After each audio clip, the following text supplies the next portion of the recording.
थाने जिला समेत भिवंडी तालुका में पिछले 3-4 दिनों से भारी बारिश होने के कारण भिवंडी के कई इलाकों में बाढ़ आ गई थी, जिससे बारिश का पानी खेतों में जाकर फसलों को भारी नुकसान पहुंचा और फसलें पानी में बह गई और किसानों को भारी नुकसान हुआ। इसी स्थिति को देखते हुए भिवंडी तालुका ग्रामीण कांग्रेस कमेटी के अध्यक्ष श्री नीलेश अनंत भोईर ने अपने सहयोगी कार्यकर्ताओं के साथ भिवंडी तहसीलदार अभिजीत खोले को लिखित पत्र देकर किसानों को मदद कर हेक्टरी 50,000 देने की मांग की। आइए देखिए इसकी एक रिपोर्ट। ओला दुष्काळाबद्दल आज निवेदन द्यायला आलेलो।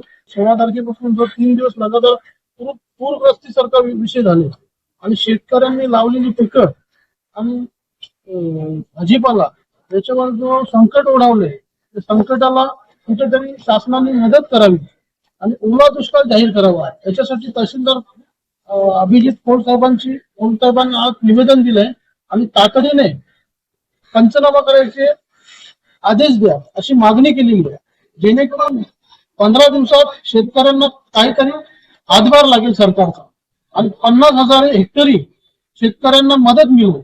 त्याच्याने शेतकरी कुठेतरी आज दुखावलेला आहे।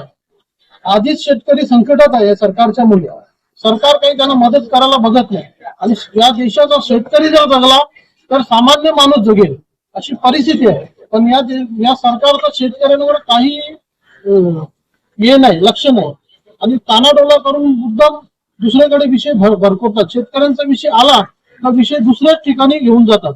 अशा पद्धतीने हा सरकारचं काम चालू आहे। आज निवेदन देऊन शासनाला आम्ही जागृत करत आहोत। शेतकऱ्यांवर संकट आलेलं आहे, त्या संकटाला तुम्ही 50,000 हेक्टरी मदत करून शेतकऱ्यांना कुठेतरी हातभार द्या अशी विनंती केली।